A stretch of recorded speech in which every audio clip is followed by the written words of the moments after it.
My guest today, I first met in 1997. He was in a Mercedes car. Lexus, actually. It was a Lexus in 1997. It was on the big street in Canada in front of the Sutton Place.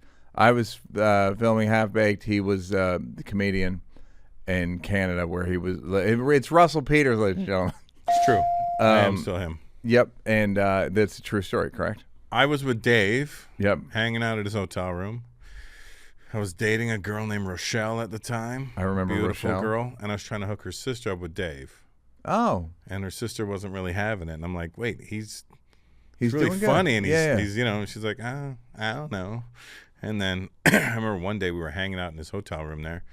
And that's when Dave had his white Pomeranian, Thelonious. It was just Monk, yeah. And so we were hanging out in Dave's hotel room, and we were all laughing and joking, and the dog's barking, and we're having a good time. And then we hear on the door. And I'm sitting on the bed so I can see who's at the door. And Dave opens the door, and all we hear is, "Will you keep it down in there?" And Dave looks at me, and I look at him, and I go, "Oh, shit." It was Esther Roll. She was staying either across the hall or in the room next door. It was the mom from Good Times. And we both yelled, "Oh, my God, Mrs. Evans just yelled at us." Unbelievable. I was truly across the hall. Was that you? No. I didn't tip her off. You must have. But God bless. So Russell, here's what it looks like from the outside. We get it. We get a little deep on the show, which I know fine. maybe Go ahead, not your buddy. thing, but we'll see what you can do. It seems like you get married a lot. I've only been married twice. You know? Oh, is that true? Yeah, I was married once to my daughter's mother, and then I got married 3 years ago to another lady. Okay. And then how's that going? We're getting divorced now. Okay. So I got married. So if people are trying to keep score, people always have it wrong. I got married to my daughter's mother. She got pregnant. We didn't really know each other, and I was like, we were dating. And this is in Canada. No, this was here. Okay. In LA. And she got pregnant, and I was like, well, you know what? Let's try and do the honorable thing and get married. So I tried to get we got married. We had my daughter, and realized we didn't really know each other, and we really didn't love each other like that. Yep. We're great friends now. We and it was never amazingly. like was it? It was nasty? never nasty. Yeah. No, it was always nice and easy. And then I had my son with another lady who I was dating, who I loved a lot, and but we broke up, and now we're co-parenting successfully. Okay. But after a little bit of turmoil, you know how these things go. You break up with somebody, sure. everybody gets nasty for a minute, Yep. and then it settles down. This isn't the marriage? This is the marriage. No, that's not the marriage. That was my son's mother. Okay. And then I got married to this other lady 3 years ago, and I thought I was getting married for the rest of my life. You really did. I remember seeing you and you being like, "No, I'm like." You were very earnest about it, and I was kind of like, I did. Even this getting divorced isn't because of me. For the first time in my life, this isn't my fault. I won't get into the details of it, but for reasons, it cannot work. okay, There's certain things that are not negotiable in life, yep, and I could get past anything really. yeah, Cheating, whatever it is. None of that happened, but I'm just saying. yeah, I could work past that, but there's certain, like, if there's 2 people in the world you're not supposed to mess with, and there's 8 billion people in the world you can mess with those 8 billion. Don't mess with these 2 people. And some people choose to mess with the people that you should mess with. Are you the person who chooses to mess with the person you're not supposed to mess with? No. That person was the one who chose to mess with 2 people that I said don't. Oh, she messed with 2 of your people. Yeah. Oh, your parents. No, my kids. I was like, your children. So I was like, this is not going to work. These are not negotiable things. Yeah. Well, I'm sure she had her reasons. Sure, she thought it was going to work. Yeah, I don't know how you could. Yeah, I mean, yeah. But is it going to cost you a lot? No, I had a prenup. Okay. So it's just it's mental anguish. It's barely that. It's just more of a damn. There's a lot of damn happening. Like, damn, why couldn't you just? Yeah. You know what I mean? Like, for the Did first you ever time, okay, I don't want to.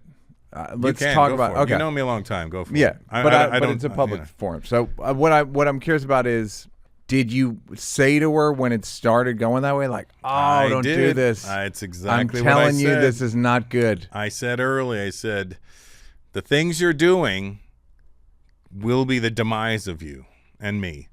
So please don't go down that road. And Yeah. then, you know, some people just have a tough time admitting that instead of going, you know what, you're right. I don't want to. No, I'm not. All right, go ahead. Wrong and strong. Some people think wrong and strong is the answer, and it's never the answer. It can be for some people. There are rare instances in which Very it can rare. be. Yeah. But and so are you brokenhearted? No, I'm not brokenhearted. Disappointed, but not brokenhearted. Why are you not brokenhearted, if you don't mind me asking? Because I had enough time to process it. Got it.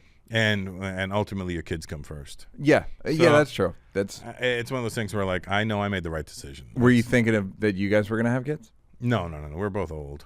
Oh, great. Okay. I'm 55. She's 53. We would have had a teenager if she had a kid. 53. Talk about an unforced error at 53. Yeah, I know. And her kids, you know, she has grown kids, so that's why it puzzled me that you would, you know, whatever the deal is. So that's good. That's shows. Okay. Well, that's interesting thing about you is you've never seemed that prone to big dips of like emotion or big like very like depressed, like heartbroken. Yeah, when I do it, it's on my own time. Go on. When I I don't do it for the attention. I do it because it's actually happening. No, you know what I mean? So, yeah, no, I know what you mean. But so when it's happening, I'm to myself. Nobody will know. Got it. What's it look like? Just quieter. I retreat more. You know, don't want to see people. Got it. How long do they last? Either a couple of days, couple of weeks, but nothing crazy. And then you come out of it. It's just like it's almost like having a period. I feel like. What have your big ones been? The big ones were when my son's mother and I broke up. That was a big one. And I went through a lot of dark. Even though you weren't married. Even though we weren't married, because I really was into her, but you know, it didn't work out. When they have problems with you? What's their problem? I don't know. You know, the thing is, I start to realize, like, I saw a quote the other day that really made a lot of sense, and it was like, women sleep with who they want to, men sleep with who they can. Mm-hmm. And then it said something about women marry who they can, and men marry who they want. Oh, that's interesting. You know? Yeah. And then it was like, you know, about, you know, you're the prize. Don't play yourself. You know what I mean? Yeah. Like, because we're men, we're making the money, we're doing whatever we want. We ultimately have the choices to make in this situations. Yeah. And how do you find the distribution? Are you aware of that in it, or when you're in it, are you like caught up in the romance and the fun and like? Oh yeah, you always get caught up. And I don't know about you, but I know I'm one of those. I fall in love quick kind of guys. Because I was rejected a lot as a teenager, mm-hmm. So you got to start going, oh, girls like me, and then you realize, hey, they like you because you got a black card. That's why they like you. You know what I mean? You're a millionaire. That's why they like you. But you have to remind yourself, this is why they like you. It's hard to tell the difference, though. It really is. You know what's great about me, though, is that I don't think women like me because of money, because I'm such a pain in the ass. Oh yeah, no, I know. But they know about skinny guys with long dicks, so they. Yeah, but even that is like I don't. First of all, if you trust any compliment a woman gives of your dick, you're a fool. Yeah, no, I'm not like you. It doesn't even make it. It could be true, and I still like. I'm not gonna believe this. Oh yeah, yeah, I know. I've had that with some girls like, you big dick motherfucker. I'm like, who you talk? Who's in the room? Because it ain't me, bitch. I mean, yeah. So there is the they don't get anything for it. Do you know what I mean? Like you shop. Is my understanding of you. Like, I'm a shopper. You enjoy big cars. I like things. And you like bags of shit. Yeah. And I'm like a rapper. Yeah. And for lack of a better term, I'm not as bad as I once was, but yeah, I still like nice things, you know. So I think they think like, well, if I get with this guy, I'm gonna I'll get stuff. So that attracts a different kind of woman. You're not getting. I mean, you're not going to not. You might take them to Crossroads if they're with you. I'll take them to Crossroads, of course. Get an entree, an app, an entree, and a dessert, if you like. If that's how you roll. But white people like yourself, Neal, handle money a lot better than people that. I don't know how you. You're Indian, though, right? Yeah, but I didn't grow up like regular. Like my mom worked in a in Kmart in the cafeteria in the store. And my dad worked at a meat packing plant, so we didn't come up like that. But there was no professionals. Okay, so it's like It was ends meet at all times. Got it. And then if I wanted something, I would have I wanted something. You're gonna have to figure out how to get it, work hard, whatever. And that's how. And have you had to rein it in? Your own spending? Oh yeah, absolutely. Yeah, absolutely. Give me a rock bottom. Well, during pandemic, my accountant at the time gave me horrible advice, and my accountant really fucked me over pretty good during the pandemic. He made me sell my house, which I didn't need to sell. I sold it for $7.8 million or something like that. It's worth 15 now. I'm like, you motherfucker! And I never wanted to sell that house. I love that house. I don't get attached to things, but that house was one of the things I was. That was in like Hidden Valley or something. Hidden Hills, yeah. Yeah. So that house I sold. Why? Because you were spending too much or something? Well, yeah, because I didn't realize how much I was spending. I was spending like $1,000 a month. I think I'm going to bleep some of these numbers because they're so rude. Yeah, they're obscene. Obscene. On what? Cars, houses. I had like my friends that I had health insurance for my friends, you know. And they're Canadians, so fucking. No, they're all Americans. Okay. Yeah, the Canadians don't need it. I was just spending recklessly, you know.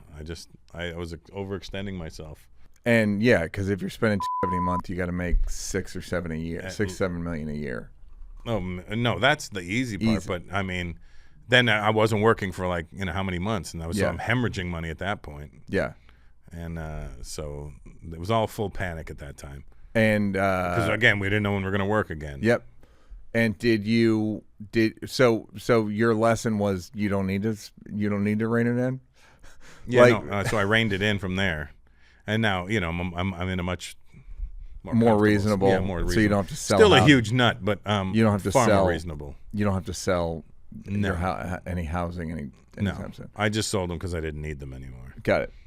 Okay, so tell me more about your relationship with money, because having come from none, being a white, having come from, I didn't come from. Well, my dad was a lawyer, but he had 10 kids, so it was like. Your dad had 10 kids? I'm one of 10. I only thought it was you and Kevin. No, there's 10 of us. There's 8 more. Which one are you? The youngest. The baby. Yeah. Wow. Yeah. Tell me about your relationship with money, because I'm genuinely, as somebody who saw, I just valued. I like started working. I'm sure you did too, early. Mm-hmm. And like save for college, and then once I've started, like I was financially illiterate my entire life. Illiterate, and still financially. Yeah, just so everyone knows, I mentioned stuff. I mentioned an index fund to Russell before we started, and he said I've never heard of it. Yep. So just so he walks the walk. He really is illiterate. Yeah, I wish I wasn't, but it's you could take an hour and get pretty literate with it. Do you understand that you need to make more than you spend? Yes, that I understand. Like, so have you ever had like a lot of debt? Yeah, I got put in debt from my old accountant. Tax debt. Oh, he filed my taxes for 2 years. The same guy and didn't pay them. He didn't steal the money. He just didn't pay the fucking taxes. I was like, what the fuck is going on? This is the guy who told you to sell the house? Yeah, I fired him subsequently, obviously. Huh. But I didn't find out that he didn't pay my taxes till after I'd fired him. Because I signed everything thinking, okay, it's my business manager. You take care of the. And it was just a whoopsie daisy? How do you whoopsie daisy it 2 years in a row? Well, where's the money? Again, I don't know. He never took it, so I don't know what he did with it. It's a whoopsie daisy. I guess on some level is a whoopsie daisy, but it's some. Was he by himself? He had his own company, but then he stole the company, and I think that's where things started to get fucked up because he was thinking other people are doing the job that they should be doing, and they don't know me. Right. Okay, so you had debt, but that's not like credit card debt or something stupid. Like you've been making a great living, as far as I can remember, for 20 years. At least, yeah. And so, and you have no compunction about you'll buy anything. No, I won't do that anymore. But there was a point. There was definitely a point where I'd be like, ooh, is that a watch? $100,000? I want that. I'd go buy it. Now I'm like, $5,000? Are you crazy? I ain't buying shit. But was it Because you bought enough $100,000 things, and I bought realized, enough like, things where this is fucking. I don't do anything with them. Yeah, I realized, during all that time that when I started weeding things out during the pandemic, I got rid of a convertible Rolls Royce. I got rid of a BMW. I got rid of my Lamborghini. I got rid of all the dumb shit. I sold a bunch of Y watches. I got like $300,000 for these watches. You know what I mean? So I was like, I didn't. And then I miss them sometimes. I'm like, when I see somebody wearing the same watch I used to have, I go, fuck, I used to have that watch. You know what I mean? But what is that? What does that even mean? It's such a momentary feeling, you know. It's like you had the money, you just decided to not have it anymore. Yeah, I was like, I had that. Man. What do you get from wearing a nice watch? Because I had a Rolex at one point and was like, I don't know what I mean by this. Like, I didn't know what I was saying. Do you know what I mean? Yeah, like, maybe you just did it to do it because it seemed like the thing. Yeah, to I was do. like, it seems for like, me, it's like I like nice things on me. You know what I mean? I've never even understood that. Meaning, what does that mean? Like, I like to hold something in my wrist. Go, it's a little trophy of what I worked for. And it doesn't. Okay, and you don't think like this was a waste? I wish you could buy safety with it, or you. Just I still don't think like that. I still have to get there. So once I get out of the financial hole that I was left in, then I'll start looking at, all right, now it's time to put some money away for the right thing. You're still in the hole. Oh, yeah. You left me in an $8 million hole. Well. Mm-hmm. So, and you worked it out with the government? Like, I'll get you the money. Oh, yeah. No, I mean, I busted my ass. I'm already down less than half of that now. Great. And so now you're like being frugal and. Well, yeah. I mean, frugal for you. Way more frugal than I was. Yeah. Yeah. You have 2 houses. You said, why don't you sell one of them? I did. But now I have one. I'm back down. Oh, got it. All right. I sold it. I kept, so I had my Malibu house the whole time and I sold it. I didn't sell it. I had leased it out. And then when I was looking for another house, I was living in Encino after I moved from Hidden Hills. And I was like, I wanted another house. I wanted a bigger house because I felt a little confined in that Encino house. And then the houses I was looking at online looked like the house I already owned in Malibu. And I was like, well, why don't I just move back to my Malibu house? Yeah. So that's exactly what I did. And then I sold the Encino house. And now Here's my issue with Malibu. You ready? Yeah. Too cold. I agree. 150%. It's not a real beach. It's not I just spent a bunch of time in Hawaii. That's a real beach. Yeah, I agree with you. 80 degrees pretty much night and day, 75. And Malibu's like the warmest it gets like 73. No, and it's I mean still breezy as shit. What sucks is it's decent in the day, but it gets very windy in the day. Now, night times in Malibu, people don't know this, is warmer. Is that true? Yeah, especially where I'm at. At nighttime, it gets still and warm, and I'm like, why isn't it like this during the fucking day? Are you on the beach? No, I'm across the street from it. And fires? You have any fire? No. It didn't get that far? 3 of them have missed me now. Miss me, bitch. Miss me with that shit. Did you? Okay, so do you have any plan? Do you are you? So you're on the right. You're on the road to something more manageable with money. Yes. Is it a thing you worry about? Yeah, of course it is. That's why I'm on the road every weekend. Okay, so now so you went from whatever to like, oh shit. Yeah. Now I have to work, but I love it still, so it's okay. Yeah. Where are you? And you're all over the world. I'm all over the world, all over the place. Big venue, small venue, big venue, small venue, club, whatever. And it's the Relax tour. You're on it now. I'm on it right now. Okay, so what do you make of the difference between? What would you say to the guy who was tossing money around? Chill. The name of the tour is called Relax, by the way. It is called Relax. What is that? Who are you talking to? You know what? So here's how I got the name. I was at Costco, and this guy made a joke, and his wife got upset, and he just goes, "Oh, relax. It's not that serious." And then I started laughing, and I went, "Ooh, that's a great name for a tour." Yeah, that's exactly how I got the name. Yeah. Okay, so do you? What would you say to the toss of money around guy? What profession's he in? You. Comedy. It's you. What would you say? I'm talking to myself? Yeah. Oh, I tell myself, relax. It's not that serious. But I'm saying, like, would you yo, you need to chill? Yeah. Do you wish? You know what I blew money on? I think the biggest waste of money I did was private jets when I didn't need them. Got That it. is a great way to burn 30 grand. Yeah, I see that. I've like not even really entertain it, but I'm like, I don't know I can imagine the amount of money I'd have to do that comfortably, but even then, I'd rather. I understand like the convenience of like you can leave whenever, but kind of that's within a window. And I would do it frivolously. Like it would be like I'd finish the show on a Saturday night, and I know I got a flight the next morning, but I'm like, I want to go home now. Yeah. I'd call the private jet company. You got anything out here? Yeah. How much? Okay, get it gassed up. I'm coming. And it felt And cool. it felt cool. It was a great flex. But then you're home 8 hours before you were going to be home. It's like, really? You just spent that much money for 8 hours? And who are you flexing for? I would do it I for my own mental. I would do it for myself sometimes. Just like, fuck it. I want to go home. I get there's something sweet about that if it's your kids are involved. Yeah, I would get home, see my daughter at the time. I did it more before my son was born. Yeah, that's another one of those money things where like I think about how many private jets I didn't need to take and how much money I would have had I not taken them. Yeah. Well, yeah. There was a time where I'd considered buying a private jet, like 12 years ago.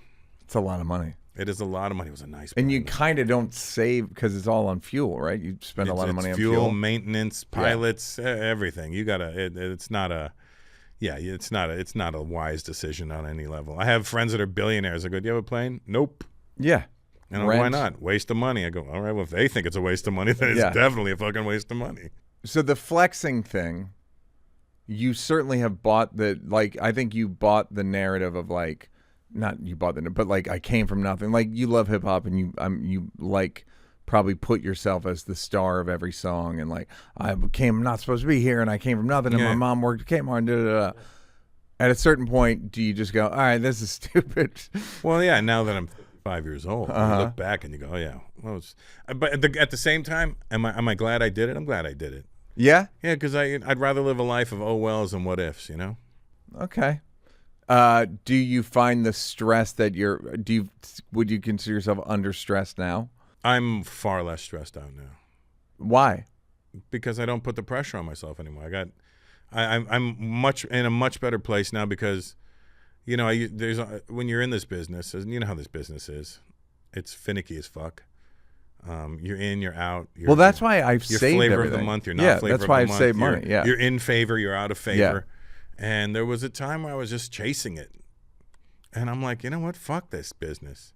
Fuck this Hollywood bullshit industry. I always thought it was stupid because you had a fan base. Yeah, no, so it's like, why are you fucking? Yeah, I there was always that thing where like I just want to do some movies and some acting and become something. I want to be, and then I was like, you know what? Fuck the machine. It all disintegrated, by the way. Yeah, it's in the midst of disintegrating. I look at who was cool with me and who's not cool with me now, and I'm like, oh, you used me, you pieces of shit. Friends, obviously. No, business, industry. What were they using you for? Whatever it was to expand their business to international, and then leave me on the side and go with bigger names. Ah, got it. Yeah. And is that part of the fickle thing? Yeah, the industry's fickle. Yeah, because I always, like I said, I thought it was silly that I was like, you have a fan base. Yeah, and my fan base is solid and strong and so loyal and so amazing. So I'm a fool to chase anything else. Yeah, it's also like you have what everyone's chasing.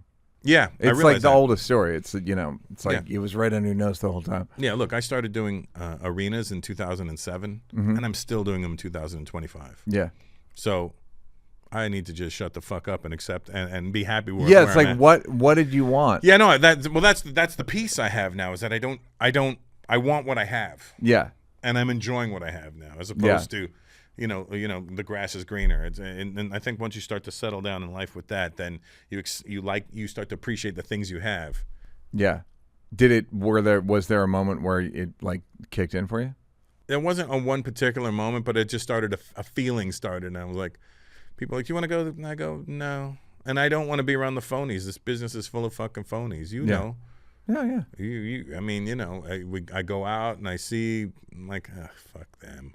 fuck that guy, fuck them, fuck that person, full of shit. Oh, we should. Yeah, you should. It's hard. But the problem with me is I tell them to their face that they're full of shit. Oh, that's I'm fun. not. I'm like, what are you gonna do? Fight me? I'll knock you out. I don't fucking.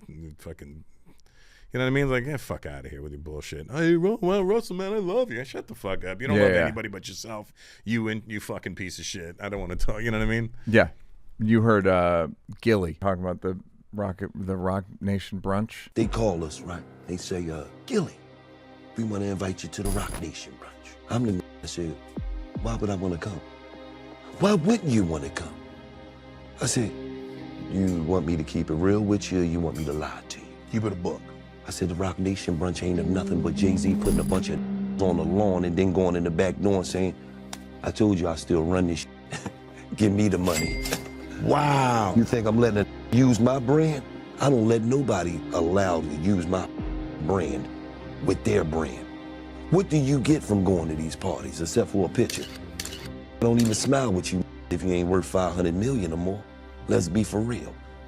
The only smiling they do is when the billionaires in the picture. Look at all these broke ass on the lawn.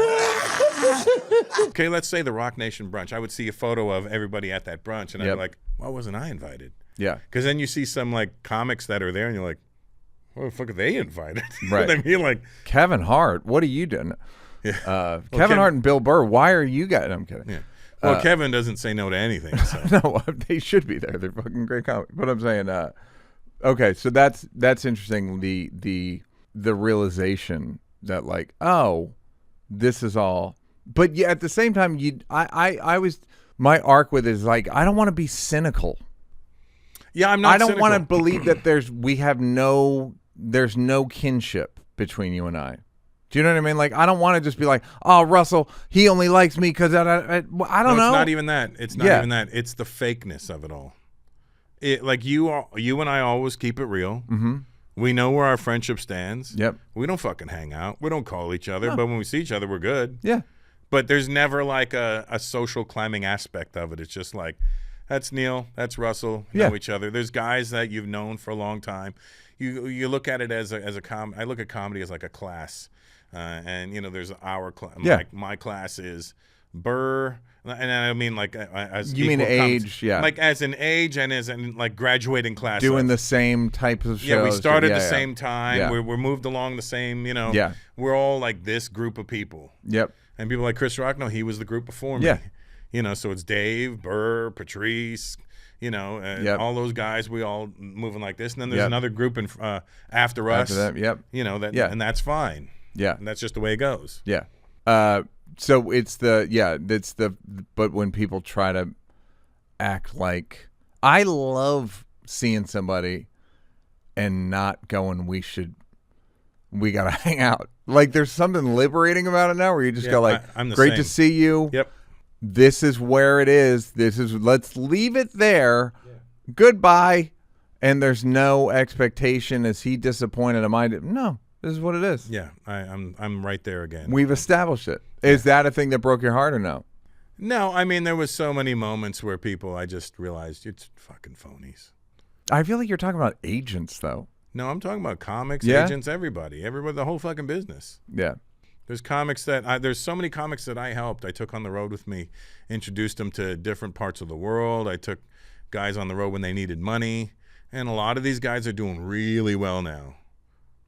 Not one of them has reached back and said, hey, man, I got this thing I'm doing. And you're like, you see them, they write a movie and you're like, wow, I remember when you were broke and you know, I took you and your kids out, and or you know, or you needed money, and I took you on the road, and I paid you more than you would have got had you headlined that weekend. Yeah, you know, you can ask I might ask one guy for a video. Hey man, can you send a video for my niece, just saying, what's up? No, you can reply to the text, but the 5-second video, you can just be like, hey, like, now I look like an asshole to my niece. I mean, but when you were short on cash and you needed somebody to talk to, I was the guy. Yeah. Yeah, so I look at all these things and I go, all right. And you can't follow me for free on Instagram? Get the fuck out of here. Yeah. You know? You follow me and mute me. Yeah, that's fine. Yeah. Just, I see that too. I see all the guys that, like, and I know they're watching me just to watch, like, what move should I make next? Oh, that looks like a good move. Well, yeah. Well, go and take it, fuckface. I know you're going to get it anyway, so. Do you find, how would you describe this? Because if somebody's listening, it's like, this guy's bitter. No, I'm not bitter at all. What would you say? Yeah. I'm not bitter at all. I'm awakened to it.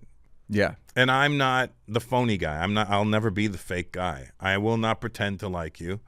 I will not bite my tongue if I think you're full of shit.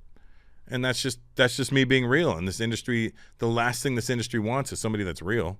They don't want you to be real. The more fake and phony you are, the better chance you got of Well, now moving it's ahead. not even, I actually don't, I think that industry is kind of ending.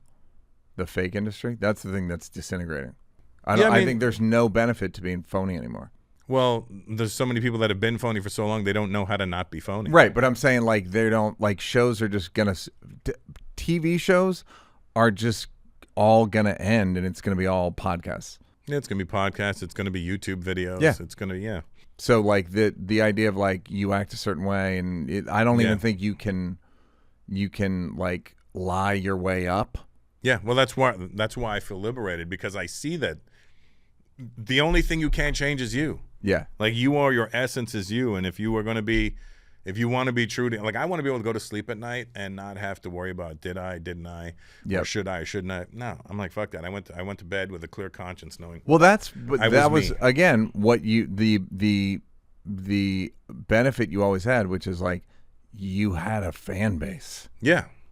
I feel like you had that one big viral video in 08, 07, 03, 03, 04, yeah. whatever, and like you still have the same fans. The Chinese people and Indian people cannot do business together. Because Indians cannot live without a bargain and Chinese people cannot give you a bargain.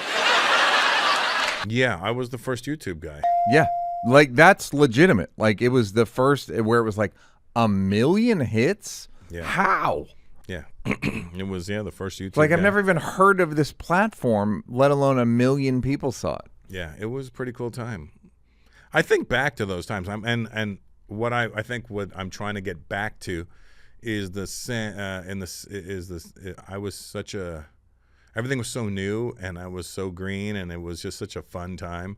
Mentally, I'm trying to get myself back into that fun space where it's like, let's just enjoy this the way we enjoyed it then. Well, what's stopping you? Well, no, I'm getting there. Yeah. You know what I mean? I'm like, fuck it, let's just go. What did it become?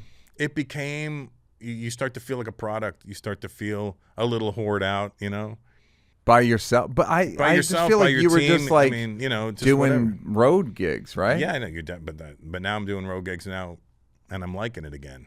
I'm not even though I'm doing it because I have to do it, but I'm also loving it because I don't feel the need to do anything else. I'm doing a lot of DJing too. You're not looking over your shoulder. You're not comparing yourself, and I'm not looking at why is that person doing Yeah. that. And what, I don't give a fuck. Congratulations on what you're doing. I'm doing me. it's also age is Yeah, interesting. well, that's the thing. You get older, you get a little bit more. Yeah, Your stamina's not what it once yeah. was. Because by the way, a lot of people fall off. Oh yeah, and I look at that. I look yeah, at how many. no, I know, and you just go, okay. So I'm jealous of this person, but meanwhile, like you're looking at all these like sort of corpses, for lack of a better term, like, and you're like, okay, Yeah, I'm still. well, standing. this is going pretty well for me. Yeah. It's going better for me than almost anybody. So let me stop looking at. Yeah, I'm not counting your money anymore. I'm counting my Yeah. own. I'm doing my own thing. Yeah. Well, are you counting your money? Well, somebody's counting it. And how have you evolved in any ways that have surprised you? Did you always think you were going to flex did you think you were going to flex till you die? Did you think? I think I did think that at one point. And And then I realized once I started meeting, I started meeting billionaires. And I started talking to them, and they started kicking game to me about things, and I was like, that makes not a lot of index sense. funds, but other game.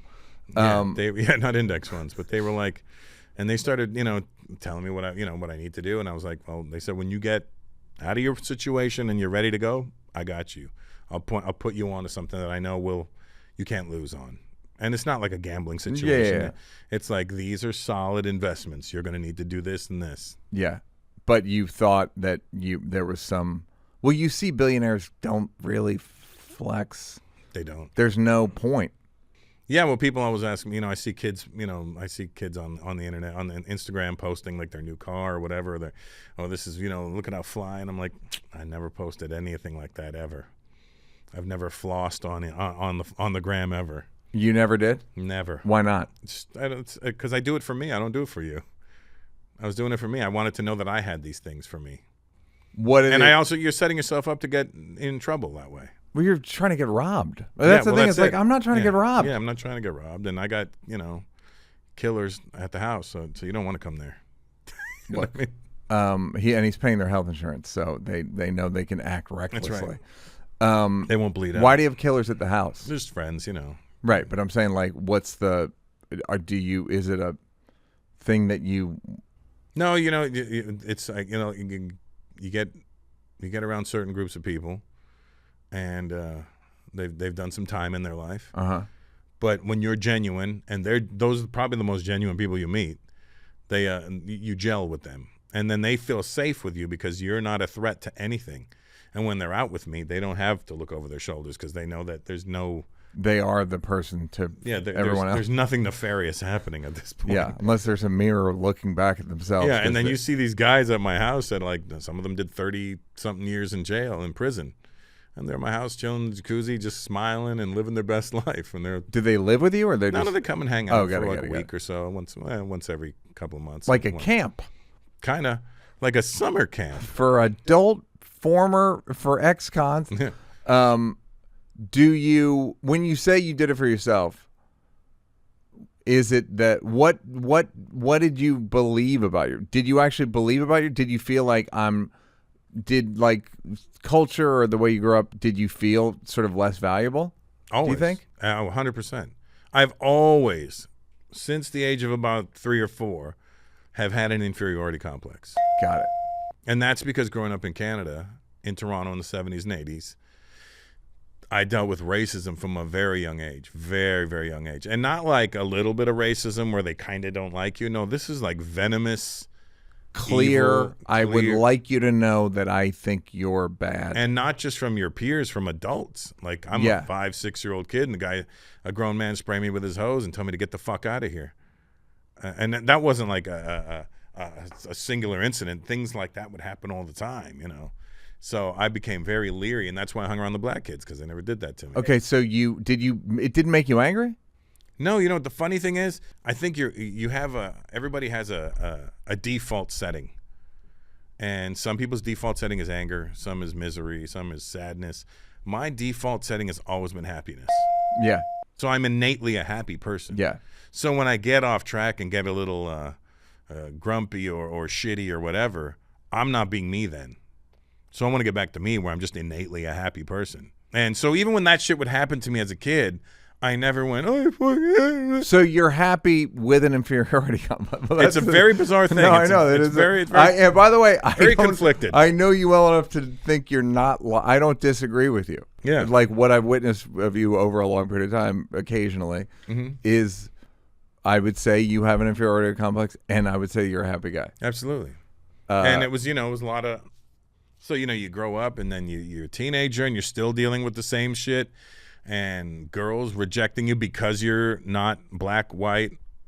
You're this fucking Indian guy. And I, by the way, want to say that I didn't like your reaction to your inferiority complex. I didn't like seeing you push showbiz. I didn't like seeing you go like, what about me? Kind of that energy. It just didn't. I was like, man, fucking. You're such an happy-go-lucky guy. Just fucking enjoy yourself. Yeah, well, that's what I've come to realize. Yeah. And I think the minute I gave up on that, everything settled down. Yeah. Because you're not chasing. I'm waiting for somebody else to validate me. I know. And that sucks. Yeah. Because why can't I just validate myself? So I accepted validating myself. The hard part is the validation of yourself. You want to validate yourself, right? Absolutely. But you also want to have some status. You want somebody. You want status in it. We're social animals. It's a society. It's a civilization. I'd like to be closer to the top because there's more safety there. Absolutely. There's more, and if you feel like you had the safety because you had money, right? And of course the killers, the campers, but. Yeah, it's like all of us are chasing it a little bit. Oh yeah, you got to chase something. You need the motivation, But if Yeah. you don't, if you enjoy the journey to that the right way, it won't seem as taxing. I mean, they have to keep telling you to enjoy the journey because it's hard to enjoy. Well, right now It's hard. It's just not innate. I don't think. I don't think that's people's. There's plaques of enjoy the journey in fucking your grandma's house. Yeah, 'cause, yeah, like, no, absolutely.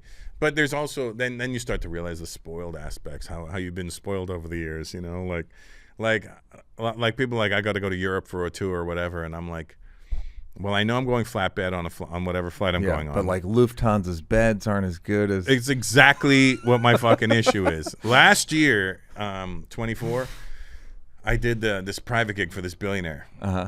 Seventh richest guy on the planet. We'll fly That's you. your inferiority. Oh, I had no complex inferiority there. I knew I was inferior at that place. That's not a complex. That's a reality. You know, a complex is like you're around people that are less than you and you think they're more than you. These are all people that are more than me, and I had no problem being there. And I accepted my position quite easily. Yep. You know, humble yourself and everything. So they tell me they'll fly me from L.A. to Rome. I got to meet them in Rome. Yep. I looked at the flights. I was like, nah, that's a shitty plane. That's too long. That's nah. And I said, you know what? I want Emirates first class. And they said, you want to go from L.A. to Dubai to Rome? I go, yes. That's a 48-hour. Yep, that's fine. They said, to the lounge. No problem. So they I booked bet it. you know the lounge in Dubai real well. I do know. I know the fucking employees I at the Emirates bet you Lounge do. in Dubai. Abu Dhabi! That's the good thing about being Indian and is like, I bet you not even in just like every place you go like that, the staff is like, Yeah, that must be awesome. yeah. I'm their guy. Whereas me, they're like, doesn't ring a bell. So more coffee, more almond milk.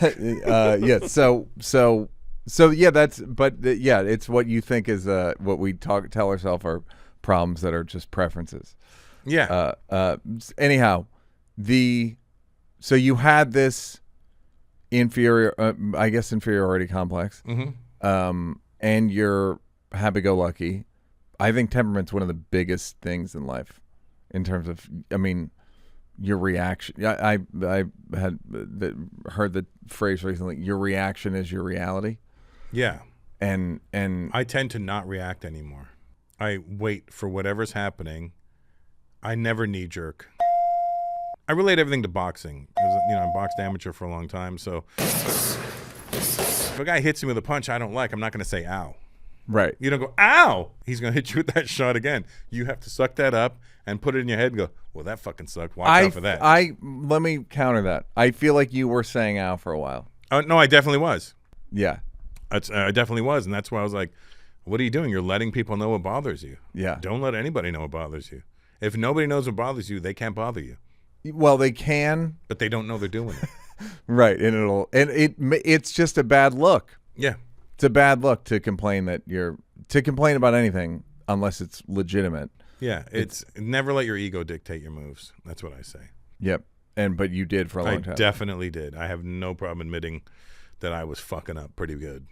But you seem to look to be enjoying it. Oh, I was enjoying it. But I was chasing something that wasn't there. Yeah. And you just continuously chase it. It's almost like being a crackhead. Yeah. That first high was so and by good. the way, but you never even really get the first high. You were a heroin addict. Yeah. You were a heroin addict. You had a lifetime supply of heroin in arenas, clubs, theaters, and you were like, but I want that. I want to be on. I want to be filmed, and in stories. And it's like, dude, you're fucking a great live performer. It's true. That's what I there was for so long I wanted to be on the late night talk shows. I haven't been on a late night talk show in, I would say, at least 12 years. Well, ask me if I give a fuck anymore. I'm a young person. What's a late night talk show? Exactly. I mean, that's we're at a point now where it's irrelevant. It's disintegrating. Yeah. It was getting irrelevant, and now they're just going to collapse. Yeah, and I'm good with that too, because I'm like, I'm not like mad at the. I'm not even mad at them. A lot I'm of them they are do my what friends, they're but gonna. I'm like, they're gonna do what they're gonna do. Yeah. If you're not in their line of sight, and then you're out of sight, out of mind. That's fair too. Yeah. Also, it's And then I look at other people who I admire who aren't on these shows either, and I go, well, if they're not on, there's no way I'm gonna fucking be on. Yeah. You know what I mean? It's So I'm their like, show. Yeah. But then Burr is the lead guest, and I'm like fucking happy for Burr. Yeah. I'm happy for the show that they had the good taste to have Burr. You know what I mean? Like, Yeah, I did, and none of it phases me anymore, good or bad. So so that is the thing of like, just wait it out. You have a lifetime supply of heroin. I do, and I'm going to shoot up for the rest of my life. Yeah, you should. I'm shooting my toes, my fingers. Everywhere. Yes. You're gonna fly around the world. Sometimes a big bag, sometimes a little bag. Yeah, I'll take it all. Yeah, and people love your audience. Fucking loves you. They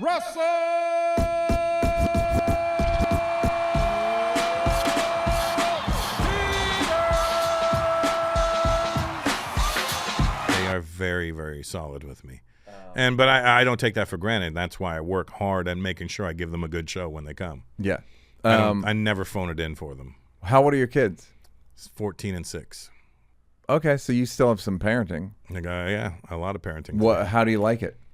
I mean, I love my kids, obviously. So, as a comedian, I know that we tend to run selfish. That's the job. I used to judge myself about it.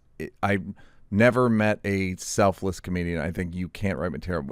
You don't need to do it, et cetera, et cetera, et cetera. Yeah. What do you find the challenges of being a parent? The challenges of being a parent, well, I think it's a little more challenging for myself because I've made this complicated mess. With all the moms. With all two different moms, two different kids, 2 different cities. Wow. Where's he at? Toronto? No, one's in the valley, one's in the other side of the 5 freeway. LA's a big ass. Yeah, so 2 different cities, basically. and then trying to navigate between all these different. Then as your kids get older, they start to have their feelings and emotions, and they start to have their opinions and their wants and needs. And it's not as easy as when they were just a little kid, and you could just take them here and take them there and drop them off. And now, like, I want to do this, I don't want to do that, and you're like, oh god. How do you handle legit criticism from your kids? Obviously, more from the 14 than the 6. Are you ever like?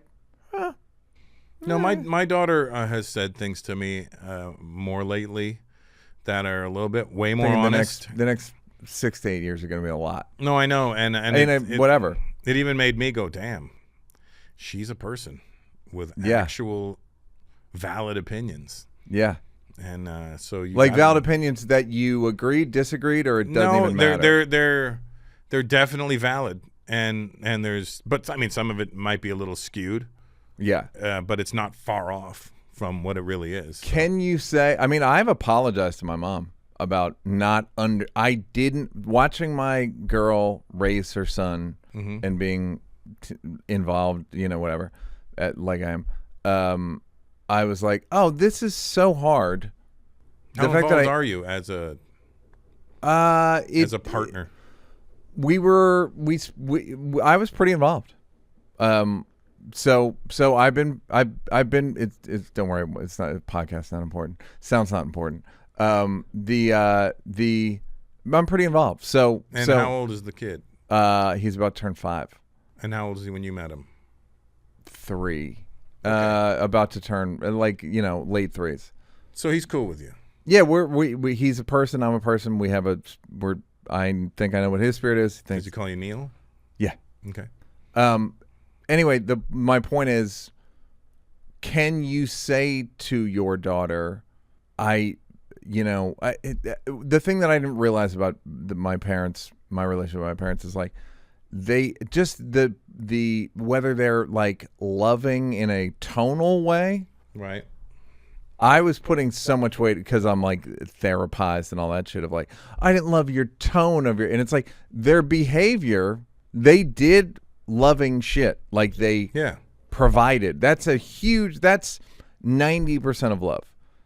Are you going to be able to explain that to your daughter? Well, or were you more than that? I'm a very loving dad. Yeah. I'm very huggy, kissy. Yep. Tell you I love you every 5 seconds. Present. Very present. Yeah. Yeah. All right, so maybe she's not going to have a case. She told me, she said, Daddy, I said, do I hug and kiss you too much? She said, well, let's just say this. I'm never going to have daddy issues. And then I you're said, like, oh, that's "Then nice." She goes, I might have mommy issues, but I'm not going to have daddy issues. So that's fine. My she'll son figure it is out. my twin as far as like behavior goes. And I'm like, uh-oh. But he's only 6, but he's me when I was a confident adult, but at 6. And I'm like, oh, this guy's unstoppable. Great. What are your And he's got his default is happiness. He's a very sweet kid. and with no Prompting at all. inferiority complex? None. He's a handsome kid. He's a good-looking kid, popular kid at school. What's your goals for them? I just want to maintain his. I want to fan that flame. My daughter, I want to get her on the other side of things where she's confident and feels good about herself, and she's a very beautiful girl. So it's kind of weird. Like these kids nowadays there's so many weird ways of looking at things, and there's too much information coming at them. Like there's too many things that they don't need to know about or worry about, but it's already there in front of them. So, I mean, it's my job to help her navigate through that. But at the same time, they get very closed off about it, and they don't want you to get involved in that. You're like, but I'm telling you, but you're the dad. You're never going to listen to your parents on this. Yeah. So what do you do? Just kind of You got to find out the person who they're going to listen to and have them talk to them about it. Somebody on TikTok. No, yeah. DM somebody on TikTok? No. The other humans in their lives that they that they would listen to. And do you? What if the other adult doesn't agree with you? You make sure they're on board with you. Right, but you can't. Listen. You buy them. You're not trying to change them. You're just trying to get them to see things another way. Got it. And has that been successful? At times it has been. And what do you do when it's not? Take the L? No, then you have to go and step in and try. I'm gonna try it now. All right. All right. Let me try this now. And is it more? What's the difference between raising a daughter and a son? Obviously, their moms play a huge part, but in the difference. So a daughter, I've never raised my voice on my daughter. Never in 14 years. My son, I haven't raised my voice on him in a long time, but I can. My tone is very different with him. Yeah. Than with her. Like it's very sweet and lovey with I'm very sweet and loving with my son, but my son will do something. Hey, I go, hey, stop that. And my daughter will be like, where'd that come from? And I'm like, just because you never heard it doesn't mean it's not there. You know what I mean? Yeah. Yeah, it is funny because he's not my son. I can't really snap at him. Yeah. But I want sometimes I'll be like, dog, like, yo, like. Mister. I call my son Mister all the time. Yeah, like, yo, my man, stop. Like, I would, if it was a girl, I'd never, would never. Yeah. My son is sensitive, though, to if I do raise my voice at him. I see, because I see, like, the disappointment in his face. Like, did I just disappoint my dad? Because he loves daddy. Yeah. And I see his eyes fill up, and I'm like, nah. So I'm very careful about how I navigate that, too. If I want to tell him not to do something, I go, Mister, come here for a second. We're not going to do that, okay? And, whereas before, I'd be like, hey, stop that. And then I'd be like, yeah, it's a learning curve. You're learning at all time because all of you are changing and growing at the exact same time. So you have to figure out how to navigate through that. Yeah, but also force works. And force works. Guys when it works. I think boys are just sort of like they can roughhouse. So it's like I'm gonna roughhouse a little bit with my vocals. Yeah, well, that's what I do. I use a different tone with him. Sometimes his mom will call me and be like, "Hey, can you tell him?" He did this and this, and he's not listening to us when we. And I'm like, hey, we're not doing that on the phone. I have to be very stern, and then he stops, and so like. Yeah, that's what like daddies come. Yeah. Like I mean, it used to be like your dad's gonna. I don't know if your dad hit you, but it's like my dad hit me. Already. Yeah, it used to be like. You know what's funny is when you get older and you realize how hard they worked to be your parent. And then I'm like, I used to talk about how my dad used to hit me, and wow, how savage was he? And now that I'm a father and I'm an adult, I go, I don't know, and I think about the kid I was. I don't know how my dad didn't fucking beat the dog shit out of me. I would have beat the shit out of me. What were you doing? You're sometimes you're mouthy. Yeah. You're a mouthy asshole fucking kid. Yeah. And I don't know how my dad just didn't whoop my ass at those times. They were first generation? Yeah, they moved to Canada from India in 1965. And they're still alive? No, just mom. Oh. Dad would be 100 this year. Wow. So they were old when they had me. Yeah. My dad was 45 when he had me. Yeah. It's funny because, like, my dad would be not 100, but, like. Close to. Yeah. And what year was your dad born in? 30. Oh, see, my dad was born in 25. Yeah. So And my mom was born in 41, though. Yeah, my mom was born in 30. But yeah, but it's like a different world. I mean, I don't know if you watched any like World War II documentaries or whatever. My dad was in World War II. My dad was in World War II. Yes. Have you watched there? He did telegraphs. I'll forward it to you. There's a 27-part BBC documentary. Laurence Olivier does the voiceover. It's from the 70s. It's called The World at War. They used to run it like wallpaper in the UK, apparently. And I'm sure they did in Canada as well. It's on the invasion. It's Ken Burns before Ken Burns. But it's 27. Ken did 9 parts. Yeah. They did 27. And it wasn't guys weren't, guys were puking on going up to Normandy. They were also shitting their pants. Yeah. A lot of them. There's just so much shit that you don't even think about. Like, of course they were just awfulness, and then he has to deal with you. Yeah.